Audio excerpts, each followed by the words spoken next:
सारे अपने अपने चैनलों पे ये खबर चलाओ कि सोयाबीन जहरीली है, कैंसरस है, खुदा के लिए खोल दो।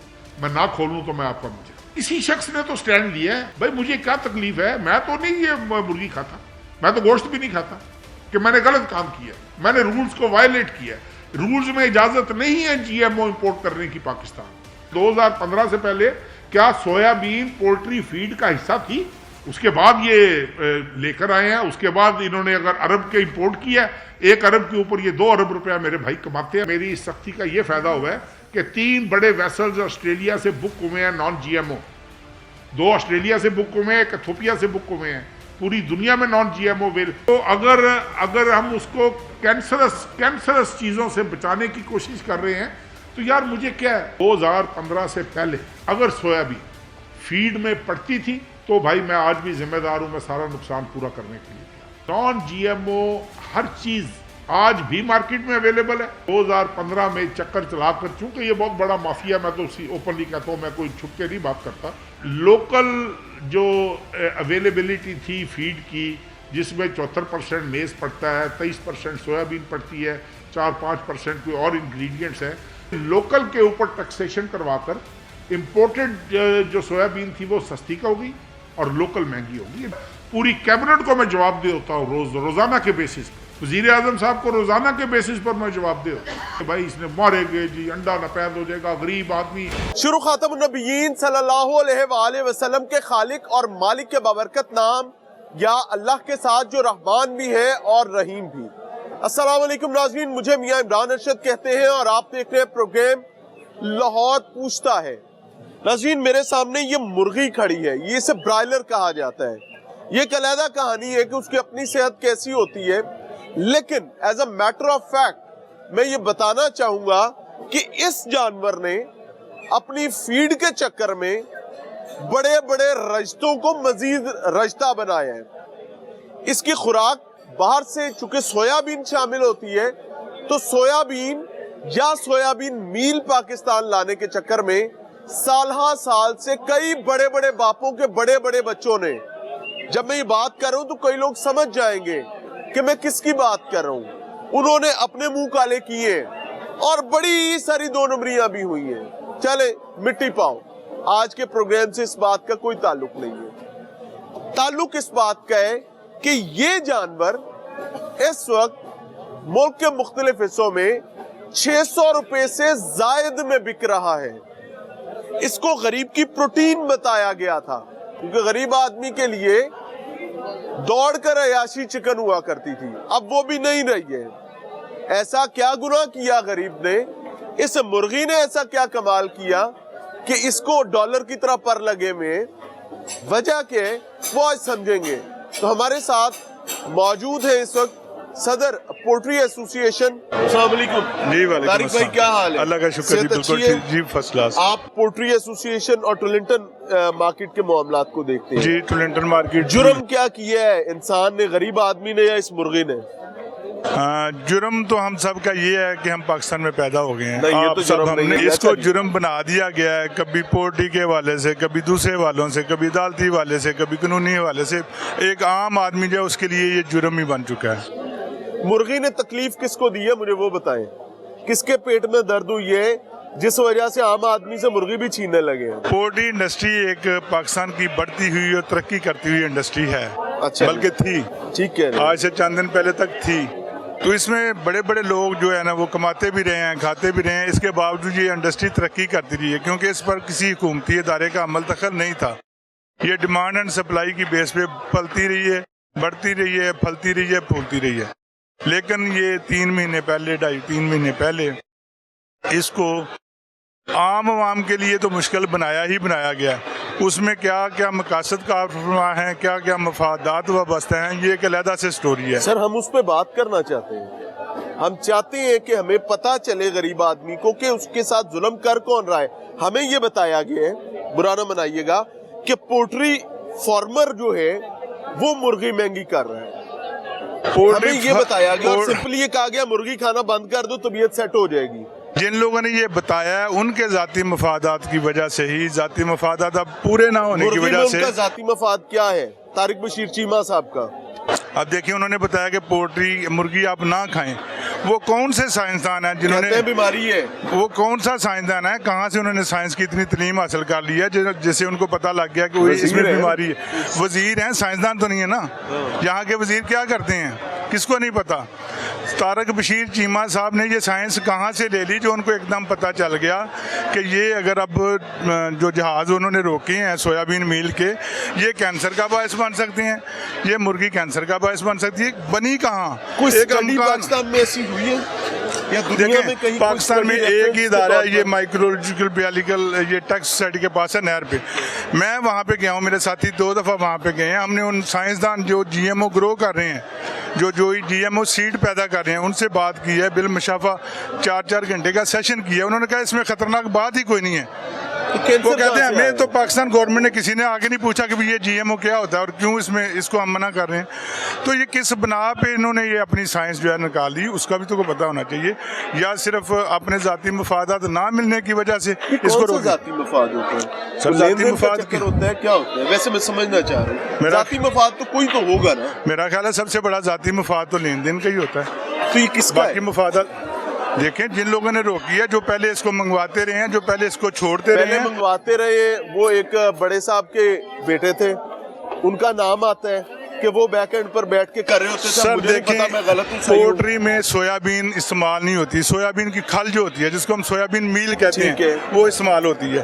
पहले तो उसको बंद करने के लिए इस पर 40% ड्यूटी लगवाई गई, जो कि बिल्कुल बेतुकी बात है, ताकि वो बंद कर दीजिए। फिर सोयाबीन मंगवानी शुरू की। सोयाबीन में उसका प्रोसेस किया, ऑयल निकाला और खल जो है ना वो पोल्ट्री फार्मर्स को, फीड मिलर्स को बेच दी। उसके बाद सोयाबीन सीड मंगवाया गया, जिसकी इजाज़त नहीं थी, सोयाबीन मील की इजाज़त नहीं, सोयाबीन सीड मंगवाया गया और उस पर सब्सिडी ली गई। और सब्सिडी इसलिए ली गई कि हम सोयाबीन जो है इस यहाँ पे पाकिस्तान में काश्त करेंगे और यहाँ पे लोकली सोयाबीन पैदा होगी। जो चीमा साहब कह रहे हैं लोकली सोयाबीन इस्तेमाल करें। 10,000 एकड़ के लिए सोयाबीन की इजाज़त मिली। लोकल सोयाबीन है नहीं है, मैं वही बता रहा हूँ कि 10,000 एकड़ के लिए इजाज़त मिली कि सब्सिडाइज रेट पे सोयाबीन सीड मंगवाएं और उसको काश्त करें। लेकिन करोड़ों एकड़ की सोयाबीन सीड मंगवा ली गई, 1 एकड़ की भी कहीं पे काश्त नहीं हुई। 1 एकड़ की भी, जो तारिक बशीर चीमा साहब कह रहे हैं ना कि लोकल करें इस्तेमाल, वो है कहाँ? वो दिखा दें कि कहाँ।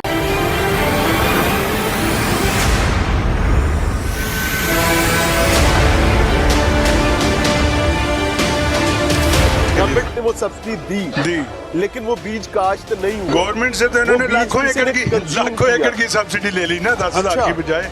वो जो सब्सिडाइज रेट पे आ रही थी, कुछ चेहरे बदले, कुछ नए चेहरे मैदान में आए। तो इनमें से एक बंदे ने लेटर लिख दिया कि जी ये सोयाबीन जो आ रही है ये सब्सिडाइज रेट पे आ रही है। ये जो GMO प्लस फसलें हैं, ये इंसान की बेहतरी के लिए बनाई जा रही हैं, ये हमारी फसलों की ज़्यादा पैदावार के लिए बनाई जा रही हैं, ना कि उसको एक अछूत का दर्जा दे दिया गया।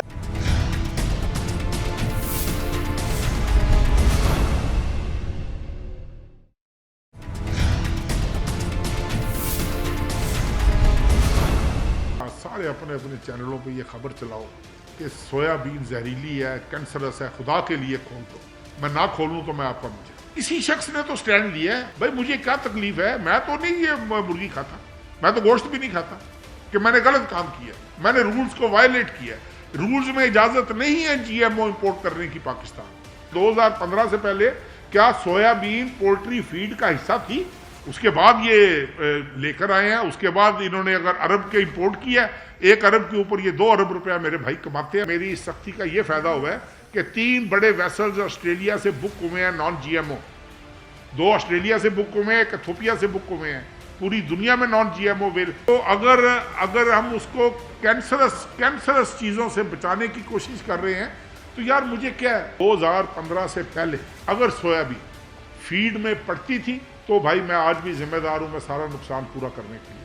नॉन GMO हर चीज़ आज भी मार्केट में अवेलेबल है। 2015 में चक्कर चलाकर, चूंकि ये बहुत बड़ा माफिया, मैं तो ओपनली कहता हूँ, मैं कोई छुप के नहीं बात करता। लोकल जो अवेलेबिलिटी थी फीड की, जिसमें 74% मेज़ पड़ता है, 23% सोयाबीन पड़ती है, 4-5% कोई और इंग्रेडिएंट्स है, लोकल के ऊपर टैक्सेशन करवाकर इम्पोर्टेड जो सोयाबीन थी वो सस्ती का होगी और लोकल महंगी होगी।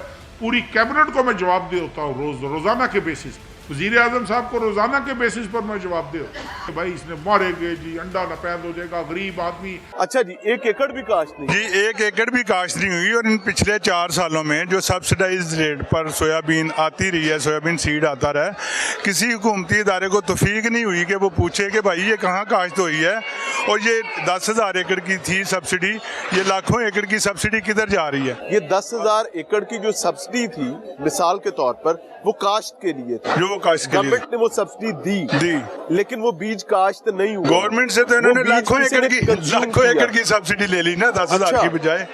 अब वही मसला जब को मामला दरमियाने खराब हुए, ये सब किया, ये कौन लोग थे? देखें, ये हुकूमती जो भी इदारे हैं जो इसको देखते हैं, खासतौर पे कस्टम जो इसको सब्सिडाइज करता है वहाँ पे, उनको भी इल्म में है कि ये 10,000 एकड़ के लिए सब्सिडी दी गई थी, तो ये तो लाखों एकड़ की जो है सोयाबीन वो चली गई है, तो हम क्यों उसको उसी पे छोड़ रहे हैं, सब्सिडी दे रहे हैं? लेकिन जाहिर है फिर वही बात आ जाती है, माली मामला लेन देन होता है और सब अल्लाह खैर सल्लाह। उसके बाद जब यानी रॉ सोयाबीन को सपोर्ट किया जाता रहा, सोयाबीन मील को कंडेम्ड किया जाता कहते थे कि जी रॉ आएगी, हम उसमें से तेल निकालेंगे और आपको सोयाबीन मील जो है वो पोल्ट्री को दे देंगे। आप ये बात कह रहे हैं? बिल्कुल ऐसी है कि हमसे ले बजाय बाहर से लाने। बाहर से हर बंदा मील मंगवा सकता था, कंटेनर्स में मंगवा सकता था, लेकिन उनको मतलब नुकसान पहुंचाने की कोशिश की। इख्तिलाफ की बुनियादी वजह क्या है?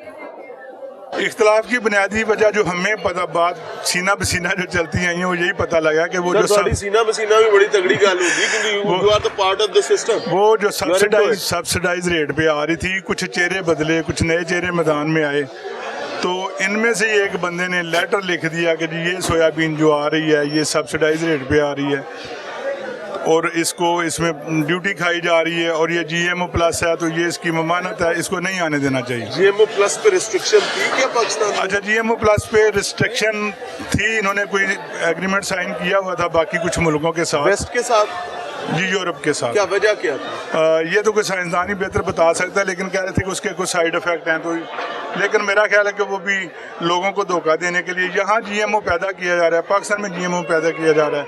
ये नहर पे वो वो एक अदारा जो GMO पैदा कर रहा है यहाँ पे। अभी हमारे पिछले दिनों वहाँ पे एक सेशन हम करके आए हैं पोल्ट्री ट्रेडर्स की तरफ से, 4 घंटे का सेशन। उन्होंने हमें बताया कि ये जो GMO प्लस फसलें हैं ये इंसान की बेहतरी के लिए बनाई जा रही हैं, ये हमारी फसलों की ज़्यादा पैदावार के लिए बनाई जा रही हैं, ना कि उसको एक अछूत का दर्जा दे दिया गया सिर्फ अपने मफाद की खातिर। किस बंदे ने पाकिस्तान के ने ये GMO टेस्ट कराई है यहाँ पे? अच्छा। किसी ने नहीं कराई। सारी साइंस इस्लामाबाद से शुरू हो गई, इस्लामाबाद पे खत्म हो जाती है। ये सारी बातें जो उन्होंने ये डिसीजन लिया, या उन्होंने आप लोगों के साथ, आपके एसोसिएशंस के साथ कोई डॉक्यूमेंट भी शेयर किया है? किसी ने कोई डॉक्यूमेंट शेयर नहीं किया। उनको डिसीजन ये लेने, उनको साइंस यहाँ से आ गई, जब से ये हुकूमतें उतार चढ़ाव आ रहा है, जब से ये बिक बकाव हो रहा है, सबको साइंस आ गई हुई है और वो मुल्क का बेड़ा गर्क कर रहे हैं। सारी ऐसे साइंसदान मुल्क का बेड़ा गर्क कर रहे हैं। ये नहीं होना चाहिए। ये गरीब आदमी की प्रोटीन थी, अगर आपकी बातें ठीक मानी जाए तो ये गरीब आदमी के हाथ से निकल गई है। बिल्कुल ऐसी। अब ये उसके हाथ नहीं आए। हम आज पाकिस्तान में जो चीज ऊपर चली है वो नीचे नहीं आज से 3 महीने पहले हम आपको सारे डॉक्यूमेंट्स और वीडियो प्रूफ दे देंगे। हमने हर चैनल पे ये बताया, मैंने भी, मेरे बाकी साथियों ने भी, कि ये हो रहा है, उसका ये रिजल्ट 2, 2.5, 3 महीने बाद ये रिजल्ट निकलेगा। बार बार ये बात की जाती रही। साइंसदान साहब को ये चाहिए था कि पहले इसका कोई बैकअप बनाते, इसका कोई अल्टरनेट बनाते। आप किसको कह रहे हैं? एक ही साइंसदान है जी आजकल जो चल रहा है। तो उनको चाहिए था कि पहले इसका कोई बैकअप करते, इसका को अल्टरनेट करते, उसके बाद इसको बैन करते, या उनको टाइम देते कि इतनी देर के लिए मैं आपको छूट दे रहा हूँ, मैकेनिज्म के तहत। लेकिन यहाँ तो वही साइंस है ना कि सर पे दौड़ा मारो, पाँव पे या ऊपर नीचे नहीं मारना, सर पे मारो ताकि एक ही बंदा मर जाए एक दफ़ा। अब इसका नुकसान क्या हुआ? आवाम को तो महंगी मुर्गी मिली या नहीं मिली, बल्कि अभी आने वाले दिनों में मजीद महंगी मिलेगी। लेकिन जो इसका जो फार्मर है पीछे, जो इसको ग्रो कर रहा है, जो इसका ट्रेडर है, जो इसको उठा के अवाम तक पहुंचा रहा है, जो इसका ये दुकानदार है जहाँ पे हम खड़े हैं, ये सारे के सारे लॉस में चले गए हैं। 600 रुपए किलो गोश्त वाली मुर्गी फार्मर को नुकसान दे रही है। वजह क्या है कि उसकी ग्रोथ ही नहीं हो रही।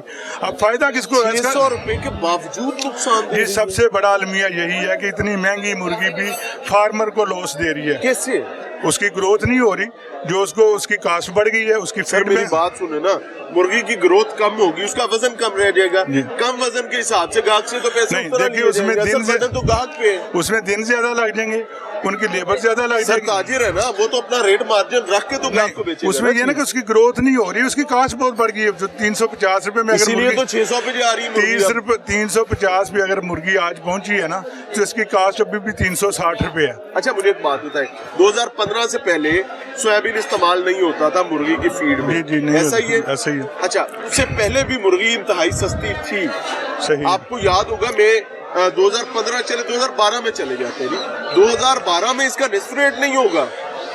आपको लेकिन भी अब क्यों है? आपको भी याद होगा कि मुर्गी जो है ना, ये बीफ वगैरह से महंगी होती थी। सर, आप बात करें 1901 की। नहीं जब आप जवान ये थे। 2000 तक दम जवानी की बातें याद रह जाती है ना। जवानी की बात, जवानी की बात 2000 में मैं गारंटी देता हूँ मेरी कि बात महंगा था। बात तो सुने। ये तो आपको याद है ना कि मुर्गी जो है ना, ये बीफ से महंगी हुआ करती हाँ थी। जी, 1901 में, मछली से ठीक है। महंगी हुआ करती थी। हाँ हमारे जी। पैदा होने से पहले की बात कर रहे हैं।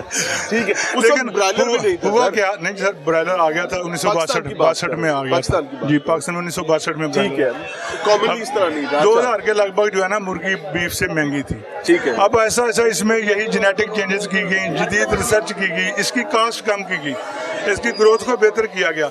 इसकी कास्ट कम होने की वजह से इसका जो रेट है वो स्टेबल रहा वहीं पे, जबकि बीफ, मछली, दालें, ये हर चीज़ महंगी होती चली गई। अब इसकी यही वजह थी सस्ती प्रोटीन होने की कि इसकी फीड बहुत बेहतर कर दी गई, इसमें अच्छी चीज़ें डाली गई, जो सोयाबीन थी वो डाली गई, जो इसके लिए अच्छा था वो उसको शामिल किया गया और इसकी ग्रोथ बेहतर करने की कोशिश की।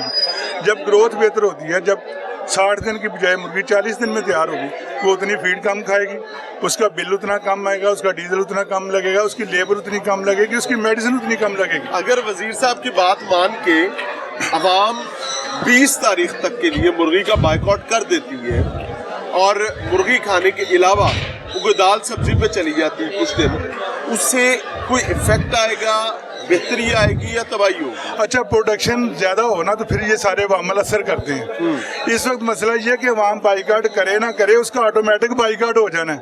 मुर्गी तो मिलनी नहीं है, मुर्गी तो सिर्फ उन लोगों ने खानी है जिनको पैसे की परवाह नहीं है। जो तनख्वाहदार तबका या औसत आमदनी वाला तबका है, वो तो मुर्गी वैसे नहीं खा सकेगा। यानी तो आपके लिए इससे भी ऊपर जाएगी? जी बिल्कुल ऊपर जाएगी। कहाँ तक एक्सपेक्टेड? मेरा ख्याल है शायद 100 रुपया किलो फी 1 किलो गोश्त पे और बढ़ जाए। यानी आप ये कह रहे हैं 650-700 रुपए जी बिल्कुल। और ये चीज़ हम 3 महीने से कहते आ रहे हैं, आज नहीं कहा। लेकिन वजीर साहब कहते थे कि लो जी मुर्गी तो सस्ती होगी। अब जब फीड का ये मसला बना तो लोगों ने तो डर के मारे मुर्गी बेच दी सस्ती करके कि आगे फीड ही नहीं मिलनी। उसका इम्पैक्ट तो अब आया है और आने वाले दिनों में मजीद आएगा।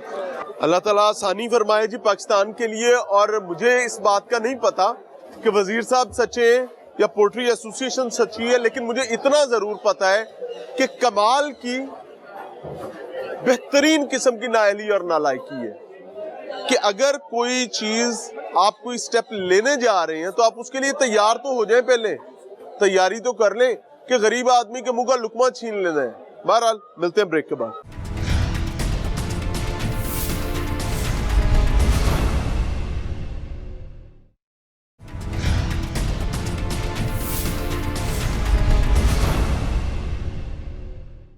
सारे अपने अपने चैनलों पे ये खबर चलाओ कि सोयाबीन जहरीली है, कैंसरस है, खुदा के लिए खोल दो। मैं ना खोलूं तो मैं आपका मुझे। इसी शख्स ने तो स्टैंड लिया है। भाई मुझे क्या तकलीफ है, मैं तो नहीं ये मुर्गी खाता, मैं तो गोश्त भी नहीं खाता कि मैंने गलत काम किया, मैंने रूल्स को वायलेट किया। रूल्स में इजाजत नहीं है GMO इंपोर्ट करने की पाकिस्तान। 2015 से पहले क्या सोयाबीन पोल्ट्री फीड का हिस्सा थी? उसके बाद ये लेकर आए हैं। उसके बाद इन्होंने अगर अरब के इंपोर्ट किया, 1 अरब के ऊपर ये 2 अरब रुपया मेरे भाई कमाते हैं। मेरी इस सख्ती का ये फायदा हुआ है कि 3 बड़े वेसल्स ऑस्ट्रेलिया से बुक हुए हैं नॉन GMO। 2 ऑस्ट्रेलिया से बुक हुए हैं, 1 इथोपिया से बुक हुए हैं। पूरी दुनिया में नॉन GMO वेल। तो अगर हम उसको कैंसरस चीज़ों से बचाने की कोशिश कर रहे हैं तो यार मुझे क्या है, 2015 से पहले अगर सोयाबीन फीड में पड़ती थी तो भाई मैं आज भी जिम्मेदार हूं, मैं सारा नुकसान पूरा करने के लिए। नॉन GMO हर चीज़ आज भी मार्केट में अवेलेबल है। 2015 में चक्कर चलाकर, चूंकि ये बहुत बड़ा माफिया, मैं तो ओपनली कहता हूँ, मैं कोई छुप के नहीं बात करता, लोकल जो अवेलेबिलिटी थी फीड की, जिसमें 74% मेज़ पड़ता है, 23% सोयाबीन पड़ती है, 4-5% कोई और इंग्रेडिएंट्स है, लोकल के ऊपर टैक्सेशन करवाकर इम्पोर्टेड जो सोयाबीन थी वो सस्ती का हो गई और लोकल महंगी हो गई। पूरी कैबिनेट को मैं जवाब दे होता हूँ रोज़ाना के बेसिस पर। वज़ीर आज़म साहब को रोज़ाना के बेसिस पर मैं जवाब दे होता हूँ कि भाई इसने मारेंगे जी, अंडा नपैद हो जाएगा, गरीब आदमी। नाज़रीन, प्रोग्राम में एक बार फिर से खुशामदीद। गरीब आदमी की सस्ती प्रोटीन यानी मुर्गी यानी चिकन उसके हाथ से निकल चुका है। 600 रुपए को क्रॉस करने जा रहे हैं। मैं यहाँ दिखाना चाहूंगा 570 रुपए तक तो यहाँ पर रेट लिस्ट पर पहुंच गया है जो डिस्प्ले है। अब ये चिकन 570 रुपए का अगर सेल होगा तो आप इमेजिन करें कि गरीब आदमी कहाँ जाएगा। दूसरी जानिब आपको ये दिखाता हूँ, ये मछली का यहाँ जो रेट है वो 480 रुपए और 360 रुपए, ये दो मुख्तलिफ क्वालिटीज हैं, उसमें बिक रही है। तो कंपैरेटिवली मछली सस्ती है मुर्गी से, और मुर्गी आम आदमी के हाथ से निकल चुकी हुई है। हालात क्या है जी, और इसकी नालायकियां नाअहलियां किसकी, कौन है इसके पीछे? अस्सलाम वालेकुम चाचा। वालेकुम। क्या हाल है? मुझे एक बात बताएं, गाकी की क्या सूरत हाल है? मुर्गी भी आपके स्टॉल है? हाँ जी, मुर्गी बहुत महंगी है। हाँ जी, ये मछली बिक रही है ज्यादा, मुर्गी बिक रही है? ये मछली बिक रही है ज्यादा। अच्छा जी। हाँ जी। वो कहते हैं यार कौन 600 रुपए किलो में हाँ जी, 570 रुपए बांध का रेट है, चोंच बोटा समेत का। अच्छा। हाँ जी। और मछली पर लोग अब जा रहे हैं? मछली पर आ रहे हैं, मछली 450 है। अस्सलाम वालेकुम दादा, क्या हाल है? शुक्र अल्लाह का। सेहत अच्छी है आपकी? क्या हालात है? मुर्गी महंगी शंगी हुई है, गाकी की क्या सूरत है? महंगी की वजह से कोई भी गाहक नहीं है। नहीं है? नहीं, गाहक कम हो गए, बहुत ज्यादा कम हो गया। मुर्गी 570 तक तो बिक रही है ना? जी बिल्कुल, ये तकरीबन 600 बन गया। 600 बन गया। और अगर यही हालात रहे तो ये और ऊपर जाएगी। अभी जाने कहने जा रही हो। कहाँ तक की इतलात है? फिलहाल तो कह रहे हैं 600 ऊपर जा रही है, अभी कोई पूरा पता नहीं कितनी तक गरीब बंदा जाने की है। करेगा? गरीब बंदा क्या कर सकता है? ग्राहक आता है या आता ही नहीं मुर्गी लेने? पहले तो बहुत ज्यादा कम हो गया। किलो वाला जो आधे किलो पर चला गया? जी बिल्कुल। आधे किलो वाला पाव से चला गया? जी बिल्कुल। अनफॉर्चुनेट सिचुएशन है जी, आपके सामने रख रहे हैं। और मैं सिर्फ इतना कहना चाहूंगा कि मुर्गी की फीड के जितने कारोबार है ना वो ताकतवर लोगों के हैं। सोयाबीन जिसका रोना रोया जा रहा है, सोयाबीन और सोयाबीन मील दोनों का, ये बड़े बड़े नाम है जो इसको पाकिस्तान मंगवाते हैं। ये उनकी जंग है कि प्रॉफिट मैंने उठाना है, मार्जिन मैंने कमाना है या तुमने कमाना है। उस चक्कर में गरीब बंदे का आपने रड़ा निकाल दिया। समझ रहे हैं लोगों की कहानी, उनकी जुबानी।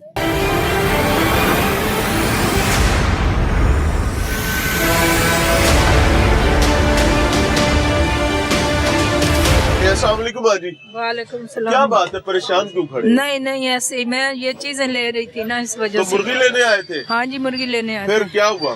बस अभी ले लिए घर से।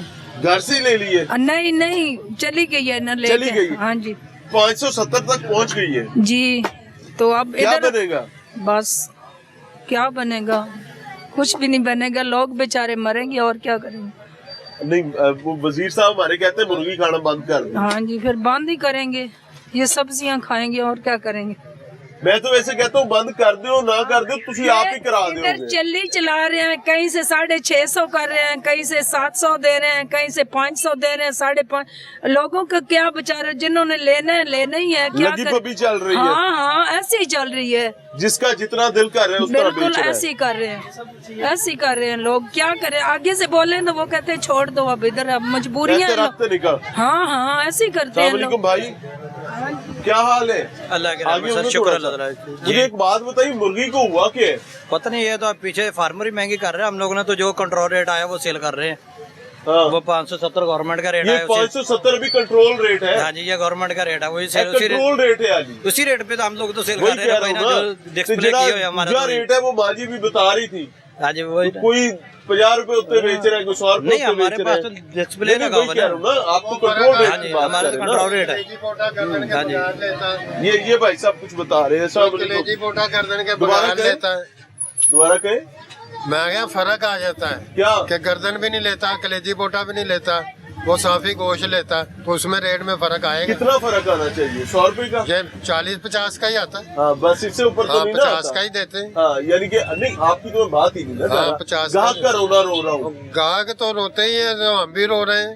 यानी साढ़े नसीब सारी में रोना दुनिया लिखा है। रोना लिखा है। हाँ जी, ਸਾਡਾ ਮਾਲ ਵਿਕਦਾ ਕੋਈ ਨਹੀਂ, ਅਸੀਂ ਬੈਠੇ ਆ ਵਿਹਲੇ। ਤੇ ਵਧੀ ਜਾ ਰਹੇ ਹੋ, ਕਿਵੇਂ ਵਿਕੇਗਾ? ਜ਼ਾਹਰ ਹੈ ਕਿ ਵਧਣਾ ਜੇ ਰੇਟ ਵਧੇਗਾ। ਵਜ਼ੀਰ ਨੇ ਕਿਹਾ ਗਏ ਕਿ ਭਾਈ ਜੀ ਕੁਕੜੀ ਖਾਣਾ ਬੰਦ ਕਰ ਦਿਓ। ਤਾਂ ਚਲੋ ਅੱਛੀ ਗੱਲ, ਅਸੀਂ ਵੀ ਕੁਝ 4 ਦਿਨ ਆਰਾਮ ਕਰ ਲਾਂਗੇ, ਫਿਰ ਇਹੀ ਕਰ ਸਕਦੇ ਆ, ਫਿਰ ਬੰਦ ਕਰ ਦਿਆਂਗੇ। सर मुर्गी खाना बंद कर दे। नहीं नहीं, मुर्गी क्यों खाना बंद करनगे? मुर्गी ज्यादा बिकेगी बल्कि। तारिक बशीर चीमा साहब ने किया है। ਉਹ ਕਹੀ ਜਾਣ ਜੋ ਮਰਜ਼ੀ ਕਹੀ ਜਾਣ, ਜੋ ਆਵਾਮ ਨੇ ਕਰਨਾ ਉਹ ਹੋਣਾ, ਕਿ ਇੰਨਾ ਕਰਕੇ ਥੋੜਾ ਕੁਝ तो वो जितनी महंगी हो जाएगी खाने जो भी नहीं रहेगी। ਖਾ ਵੀ ਰਹੀ ਹੈ ਆਵਾਮ, ਕਿਹੜਾ ਨਹੀਂ ਖਾ ਰਹੀ। यानी ਤੁਸੀਂ ਕਹਿੰਦੇ ਹੋ ਕੋਈ ਫਰਕ ਨਹੀਂ ਪੈਂਦਾ, ਨਹੀਂ ਜਿੰਨੀ ਨਹੀਂ, ਮਰਜ਼ੀ ਮਹਿੰਗੀ ਹੋ ਕੋਈ ਫਰਕ ਨਹੀਂ ਪੈਂਦਾ। 1000 ਰੁਪਏ ਵੀ ਖਾਏਗੀ, है 1000 ਰੁਪਏ ਵੀ ਖਾਏਗੀ ਆਵਾਮ, वाकई ਵਾਕਈ 1000 रुपए ਤੇ ਮੁਰਗੀ ਚਲੀ ਜਾਏ ਆਵਾਮ ਖਾਏਗੀ। ਖਾਏਗੀ। ਜਿਵੇਂ ਪੈਟਰੋਲ ਖਾਏਗਾ ਨਾ, ਪੈਟਰੋਲ ਚੱਲ ਰਿਹਾ ਨਾ, हाँ, ਪੈਟਰੋਲ ਮਹਿੰਗਾ ਹੋਇਆ, ਕੋਈ ਆਵਾਮ ਨਿਕਲੀ ਬਾਹਰ। This is the psychology. मैं सारे सियासतदानों को मुबारकबाद दूंगा कि यार तुम जित गए हो। ये लितर हमारे नसीब में बने हुए हैं। क्यों?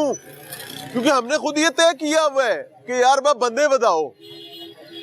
वो मुहावरा सुना हुआ है ना कि भाई जी बंदे बताओ, साड़ा काम छेती छेती करो, जो करना है छेती छेती करो। अनफॉर्चुनेट सिचुएशन है, मुझे कहना चाहिए नहीं कहना चाहिए, लेकिन मैं कह रहा हूं, मैं इसको महसूस कर रहा हूं। ये भाई कहते हैं कि मुर्गी 1000 रुपए भी हो जाएगी तो खाएंगे। ਤੇ ਸਹੀ ਗੱਲ ਜ਼ਾਹਰ ਇੱਕ ਚੀਜ਼ ਜਦੋਂ ਇੱਕ ਚੀਜ਼ ਸੀ 30 ਰੁਪਏ ਦੂਸਰੇ ਅੰਡਾ ਜਾ ਰਹੇ ਆ ਪੂਰੀ। ਰੋਟੀ ਜੋ 10 ਰੁਪਏ ਦੀ ਸੀ ਹਾਂ। ਠੀਕ ਹੈ, ਉਦੋਂ ਘੁੰਮਣ ਨੇ ਕਿਹਾ ਸੀ ਕਿ ਵੀ ਅਗਰ 20 ਦੀ ਵੀ ਹੋਈ ਹੈਗੀ ਨਾ ਤੇ ਸਾਡੀ ਬਾਮ ਨੇ ਖਾਣੀ ਠੀਕ इसकी ਹੈ। वजह बता देता हूँ। ਉਹ जैसे जैसे महंगाई बढ़ रही है और हम इस चीज को कह रहे हैं कि यार मुर्गी तो बंदे खा रहे हैं, क्या हम ये देख रहे हैं कि 2 नंबरी कितनी बढ़ गई है? ਇਸ हर काम में जब जी। आपने अपने बच्चों को खिलाना है, ਬਿਲਕੁਲ ਸਹੀ माँ ਗਿਆ बाप जहाँ से कमा के लाए, जो करके लाए वो ਗੱਲ लेके ਹੈ ਕਿ आ रहे ਵੇਖੋ हैं। 1000 ਰੁਪਏ ਦਿਹਾੜੀ ਹੈ ਹਾਂ। ਸਾਡੀ ਠੀਕ ਹੈ, ਅਗਰ 1000 ਰੁਪਏ ਦੇ ਵਿੱਚ ਨਾ ਪੂਰੀ ਪਵੇ ਠੀਕ ਹੈ ਤੇ ਫਿਰ ਛਾੜੇ ਹੀ ਲਾਣੇ ਨੇ। ਤੇ ਪਛਾੜੀ ਲਾਣ ਘਰੋਂ ਗਾਣੇ ਖਾਣੀਆਂ ਨੇ ਨਾ ਫਿਰ हाँ। ਹੋਰ ਤਾਂ ਕੋਈ ਨਹੀਂ नहीं तो ਕਰਨਾ। किधर इधर उधर हाथ मारना पड़ेगा। ਇਧਰ ਉਧਰ ਹੱਥ ਬੰਦਾ ਕਿੰਨਾ ਕੁ ਮਾਰ ਲੇਗਾ। ਚਲੋ ਐਸੀ ਤੇ ਵੀ ਆਇਓ जिन्ना बस चलता है उधर तगड़ा चलता है। ਉਹ ਤੇ ਮਾਰਦਾ ਹੈਗਾ, ਪਰ ਜਿਹਨਾਂ ਨੂੰ ਨਹੀਂ ਆਤਾ ਹੈਗੀਆਂ ਉਹ ਨਹੀਂ ਮਾਰ ਸਕਦੇ। अनफॉर्चुनेट सिचुएशन है जी। मैं आई डोंट हैव वर्ड्स, मेरे पास एक्चुअली वर्ड्स नहीं है। वजह क्या है कि हमने कॉमनली एक्सेप्ट कर लिया अब इस महंगाई को, और ये महंगाई बड़े गुर्गों की लड़ाई के नतीजे में है। मैं आपको बता रहा हूं, ये उनके इंटरेस्ट और स्टेक्स का चक्कर है, उनके स्टेक्स का मसला है।